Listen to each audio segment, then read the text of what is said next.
Etwetlama mansika. Olesa ngithenge apha ngithenge. Sana. Ifana into uthule. Thulele ehlo. Izabantwana. Icadu. Izabantwana. Abantwana betheni.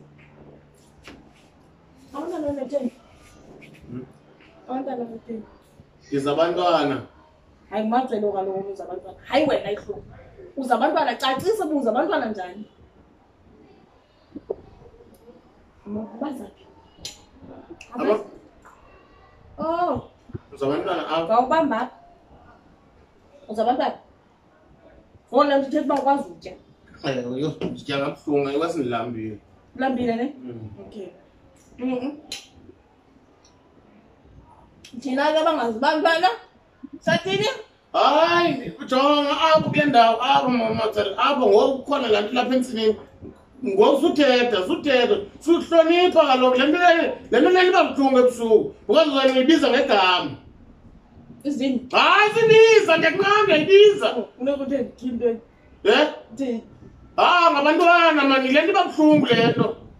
Abantwana. Ndizabantwana ngoku abantwana aba uphumile bani ndendambona iglasi.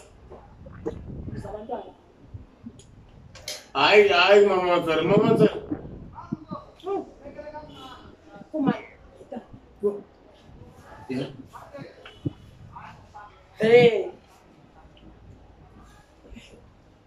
Umvile umongameli ukuthi uthenge ezibakho. Evaluation. Hayi evaluation. Tatakho. Umbulo. Iyafana ke nawe. Iyafana nawe. Ayivale no. Jonga, yabona mna ngivale no umbulo. Wabona libomvana uba hayi. Ayonozi, hayi soka elifana naye. Lo. So uthi awuzutya na late. Hayi ndizawutya late. Kaloku ngase ndifumane ungasugquba ukutya ukugrind kwesela ndijikijiki. Xa nomwani. Ewe. Ngonebhabhalazanga. Okuthiwa buye ngathi kunento ethiwe chatha. Bubulile butsalile. Ndibiyekile. Hayi nami ndibiyekile. Ukuphi? Nini? Apha ni. Ngosokuyilezi. Mani ukuphi? Bendiyolayisha rekini. Bendile rekini. Akakufumani. Ukuphi? Hayi bendile phezulu. Erekini ndiyobhalisa pha phezulu. Kodwa ndiyethanuma. Bendile. Bendipha phezulu. Hayi masimbone kaloku ufonayo. Hayi mani ngaba bantu balayishayo. Akaba masithethe naye endlela zesiqonde masimfowunele. Mama Tsari. Uyayiqonda by phone yaqhawula imithatha emininzi. Ayisiqhawula bamna Uyayiqonda uba le nto uzayijonga apha uzawuphinde uyifunde ngeyakho indlela eyandasenwa nguwe. Akungxaka loo zabe ndivisa endlela nami zabe ndivisa nxa ndifuna ubona. Ifowuni ziyaxabanisa. Hayi sendijonga kulungu hayi hoyi mnantsika kulungu umfana apha phezulu. Uyayiqonda laa nto uba ngahlukana usazazixatyeni zefowuni into angathethi ngaske ndiyaphule Uyaphulela. For le nto uyithethayo ngathi ngousaxatyeni zefowuni sibe mna andenzangani nomama Tsari akho mntu ndithangana naye le fowuni. Jim. Yima. Ngiyele ndasala. Yim kanti lokho ngithanda awulukundiphambanisa. Akhange. Nam khathela umthanda ngubani bethela umthanda. Ngubani bethela umthanda. Kange ngithethe lokho. Hayi. Ima mama Tsari. Jonga uya. Hayi man. Andikwenzi into njalo. I-child abuse uyenzayo kodwa uyandiva ndizabantwana. Hayi mama Tsari ndiyacela.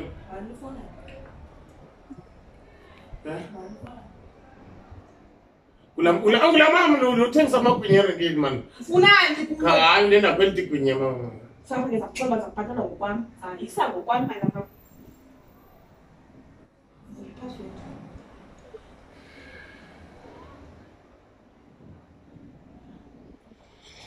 Xolele no ba. Yim ozoyisi. Mfonele. Yakani. Utheni kubheka ngekho Yima ndikubonise.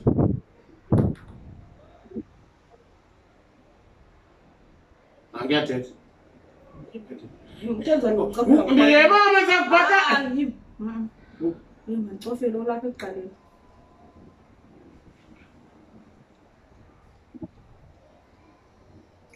Nabotho. Ngizakubhatala balaka amagwinya. Ngihlale Hayi, ngimsisi kataka mathwenga. hayi ngifuni. Manje umntaka sonkezana. Kangathatha lona nto. Before ngeke. Uthazo to before. Kambe zibunjani nayifika. Nayifika. Una imali. Ewe yona mali amagwinya. Awuthi jonga ngifuna ungena umgalelo. Awuthandi nike 2000 rand. Thuthula. Siswa.